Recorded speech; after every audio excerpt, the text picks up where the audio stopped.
conceptos son el ámbito psicológico y psiquiátrico muy importantes dentro del ámbito de las ciencias y sobre todo del pensamiento, como es la psicología y la psiquiatría, que nacieron después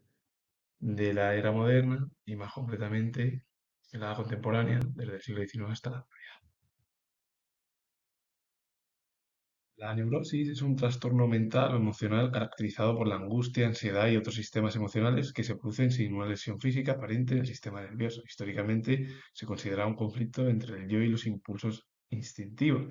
pero el término ha sido reemplazado en clasificaciones diagnósticas modernas como DSM, IV, TR, que ahora agrupa estos síntomas bajo el concepto de trastornos de ansiedad o de personalidad, porque en sí al final la neurosis en sí es un trastorno mental o emocional que se caracteriza por la angustia, la ansiedad y otro tipo de sistemas emocionales, que es verdad que no que se produce sin una lesión física, eso hay que decirlo, pero es mental, que afecta al sistema nervioso. Históricamente eso se conoció antiguamente, hace muchos años, como esa lucha entre el yo y los impulsos instintivos, aunque hoy en día ya para hacerlo un pelín menos o hacerlo menos fuerte y sea un concepto mucho más sensible, se denomina hoy TSM y VTR con el objetivo de que todo ello agrupa todos estos conceptos bajo este tipo de trastornos de ansiedad o personalidad de cada persona. La psicosis es un término genérico utilizado en psicoanálisis o psiquiatría para referirse a un estado mental descrito como una escisión o pérdida de contacto con la realidad. Las personas que la padecen se las denomina psicóticas, que tienen bueno, la psicosis, es decir, miedo, que no hay que confundir con otro término o concepto que es la psicopatía, pero meramente la psicosis es un término que se utiliza en el ámbito de la psicología, del psicoanálisis, de la psiquiatría, que es un término que se refiere más al estado mental de cada persona, pues, como sí, una escisión o pérdida de contacto con la propia realidad y como tener miedo también a cualquier cosa, por ejemplo, puedes tener psicosis a diferentes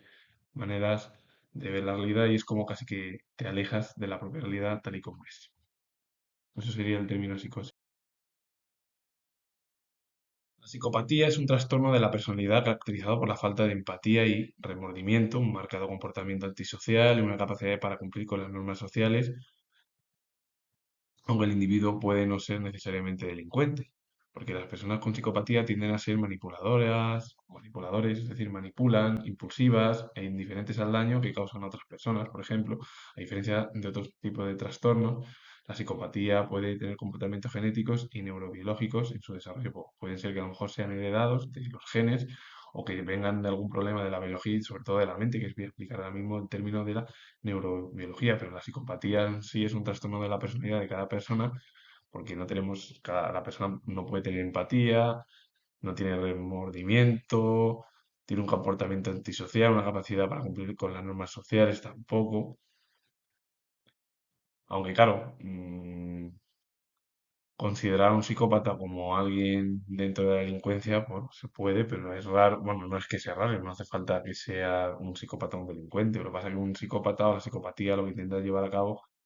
es un estudio por parte de la psicología con el objetivo de que esa persona no manipule mucho, no lleve a cabo acciones impulsivas, indiferentes si daña a otro tipo de personas, por si dice algo. Porque claro, hoy en día, claro, no tiene nada que ver con la sensibilidad actual. Porque la concepción que tenemos hoy en día, yo lo digo siendo historiador, es que a la mínima que decimos algo ya nos molesta todo. Y yo no sé si es porque hemos convertido una sociedad súper hipersensible, es decir, que somos súper sensibles a todos, a todo lo que nos rodea, a todo, incluso hasta nuestra propia personalidad individual. El ser humano siempre se ha caracterizado por ese tipo de problemas, manías que tenemos. Esto no quiere decir que la sociedad esté como esté en la actualidad de los últimos 25 o 30 años, que la situación también ha ido cambiando. Y ya las situaciones no tienen nada que ver, por ejemplo, a lo mejor en la década de los 70, 80, por poner un ejemplo, que en la década de los 90 con las épocas actuales. Y en torno al término de la neurobiología, es la ciencia que estudia la biología del sistema nervioso, es decir, la estructura, función, desarrollo y patología de las células nerviosas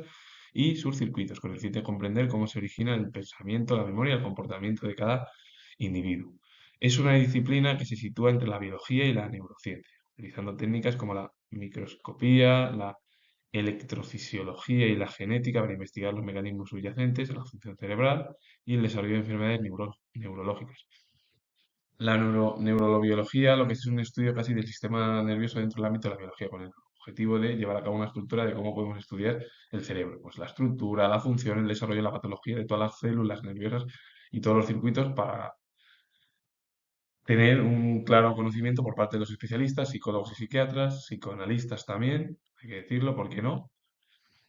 Ya no en el ámbito de la sociología, ni la filosofía, ni la historia, ni el arte, porque esos están en otro ámbito. Eso es otro estudio que también está relacionado, porque la historia es casi el engranaje de todo, pues, junto con la filosofía del arte, y es lo que engrana o lleva a cabo ese engranaje para comprender lo que son las ciencias sociales en la actualidad, desde la época antigua hasta hoy en día. Pero hay que decir que la neurobiología, su disciplina es un estudio de la biología, de la neurociencia, que utiliza, bueno, técnicas como la microscopía, la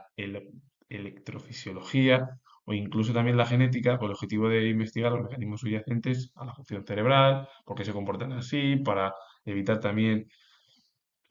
que se produzcan enfermedades mentales con el desarrollo, sobre todo, de las enfermedades neurológicas, con el objetivo de estudiarlas, llevar a cabo un estudio del cerebro para evitar que esas personas tengan pues, problemas y puedan tener una vida lo más feliz o acorde, sin necesidad de solo ser feliz ellos mismos individualmente. Eso es el estudio al final de la neurobiología. La psicopatía son problemas más neurológicos que el propio paciente tiene que ir mejorando con la ayuda de los especialistas. La microscopía permite visualizar la estructura de las neuronas y los procesos cerebrales a nivel microscópico. Es como casi un estudio de la microscopía de cómo están formadas las neuronas, su estructura, los procesos cerebrales a nivel microscópico, es decir, algo que no se ve a través de los ojos, sino que necesitas una serie de herramientas mucho más sofisticadas para investigarlas. La electrofisiología y la optogenética se emplea para registrar la actividad eléctrica neuronal y manipularla utilizando la luz. Se lleva a cabo una especie de estudio de la actividad eléctrica de las neuronas y cómo se puede manipularla con el objetivo de poner la luz. O, por ejemplo, también las imágenes cerebrales, el fMRI o el PET, que se utilizan para estudiar la actividad cerebral y la conectividad funcional, cómo funcionan más o menos con nosotros funcionamos cada individuo, las técnicas moleculares y genéticas que se emplean para analizar el ADN de cada persona, manipular genes y estudiar la expresión génica, es decir, las técnicas moleculares y genéticas ya es casi hacer casi una especie de doble de cada persona, que eso es muy peligroso, aunque hoy en día con las herramientas más sofisticadas que tienen los propios científicos no es tan peligroso, pero porque puede ser peligroso para la humanidad, puede serlo. Pero eso no quiere decir que no sean novedosos y muy bueno para el futuro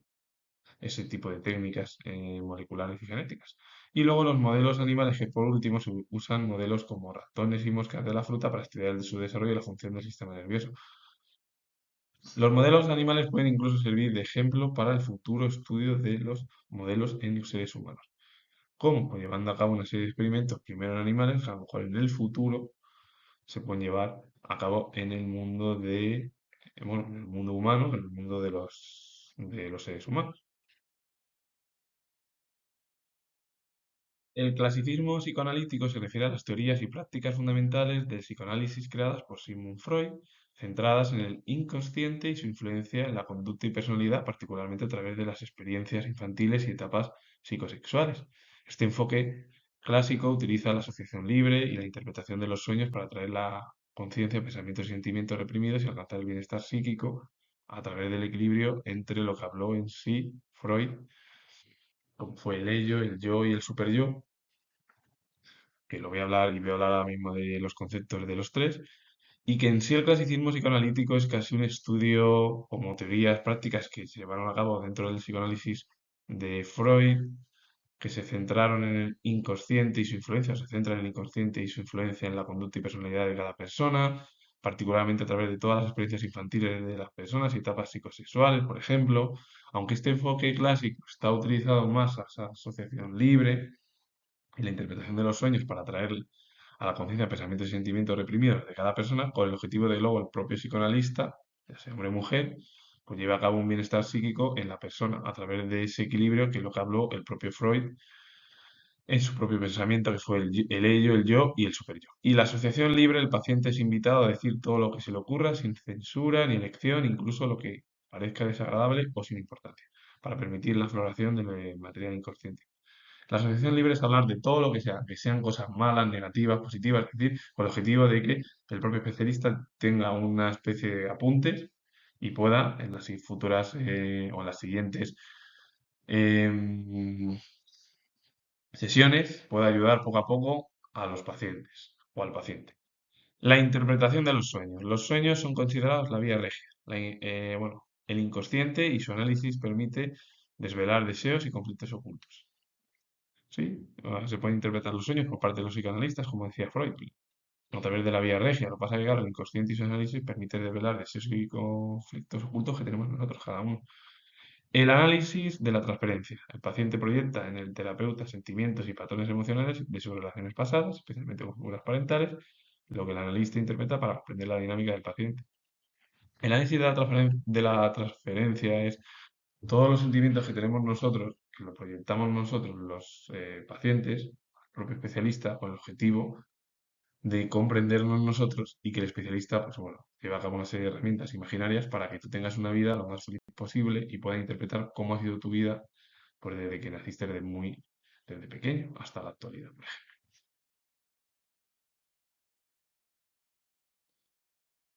Conceptos imprescindibles en el pensamiento de Sigmund Freud. El ello, el yo y el superyo.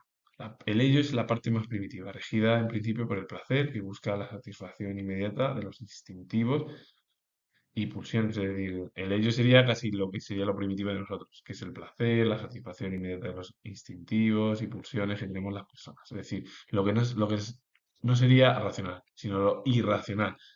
aquellas maneras impulsivas que podemos actuar. El yo es la instancia de la razón que opera según el principio de realidad, mediando entre las demandas del ello, la realidad y el superyo.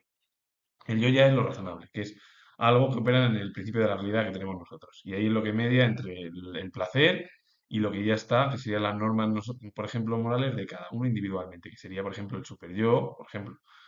Pero el yo casi es el concepto intermedio de lo primitivo, de los impulsos, del placer. El yo sería más lo racional. El ello sería lo irracional o lo que está más allá de la razón. Y el superyo, por último, es la instancia moral y ética que internaliza las normas sociales y las prohibiciones representando la conciencia. Es decir, que ya el superyo sería lo que ya está más allá de lo que sería lo razonable, que sería nuestra forma de comportamiento, a través de la moral, de la ética, que internaliza las normas sociales y las prohibiciones representando la conciencia. Es decir, ¿qué es lo que podemos llevar a cabo? Pues en el ámbito de las relaciones sociales y luego, por ejemplo, el Estado, qué prohibiciones y qué obligaciones nos da por parte de entender nosotros de cómo debemos de comportarnos individualmente primero y por último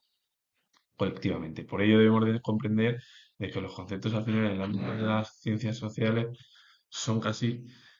imprescindibles para comprender cómo debemos de entender qué es la historia al final, la filosofía, el arte y los diferentes comportamientos que se estudiaron ya desde la era contemporánea, con la psicología, la psiquiatría, la sociología y otro tipo de pensamientos que surgieron a lo largo de los últimos 200 años. A partir de ahí, todos debemos de comprender lo que debemos de hacer individualmente, colectivamente y en otras facetas que debemos de actuar a través de la conciencia. Tenemos conciencia, pues nos preocupamos, nos produce ansiedad, nos da lugar a ciertas cosas, no sabemos cómo comportarnos, cómo comprenderlo, cómo llevarlo a cabo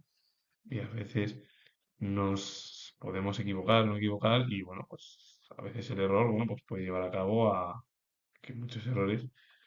¿por qué no intentarlo y podamos incluso tener la satisfacción, que es lo que queremos siempre las personas? Con ello finalizo, comento que soy historiador y me gusta este vídeo relacionado con el mundo de las ciencias sociales en el ámbito de la psicología, la psiquiatría y también del psicoanálisis. Darle a like, suscribiros, comentar. Soy historiador, os repito que soy historiador y nos vemos en el próximo vídeo.